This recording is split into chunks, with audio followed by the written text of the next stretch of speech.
इथे मी आज चीज टोफू सँडविच करत आहे। तर ह्याला आधी मी व्हेज मायोनीज लावून घेणार आहे।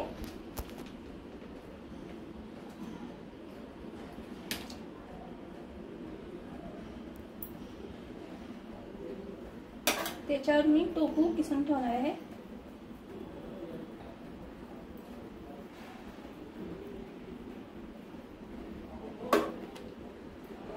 वरून चॉप्ड ऑनियन, चॉप्ड टोमॅटो,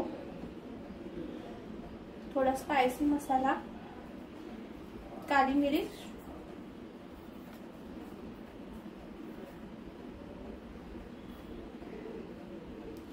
ह्याच्यावर चीज।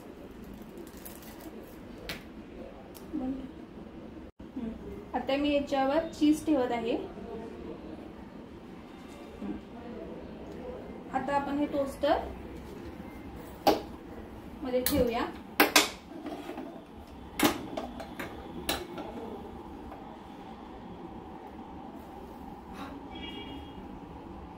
आणि बंद करूया आणि 5 मिनिटं आपण ह्याला हीट करूया। बंद करूया। अशा प्रकारे आपलं टोफू चीज सँडविच तयार आहे। इथे आपले छान without butter without oil tofu cheese sandwich तयार आहे। हे डाएटसाठी उत्कृष्ट ब्रेकफास्ट आहे और सगळ्यांना खाण्यासाठी छान असा तयार झालेला आहे। तर लाईक, कमेंट आणि सबस्क्राइब करा।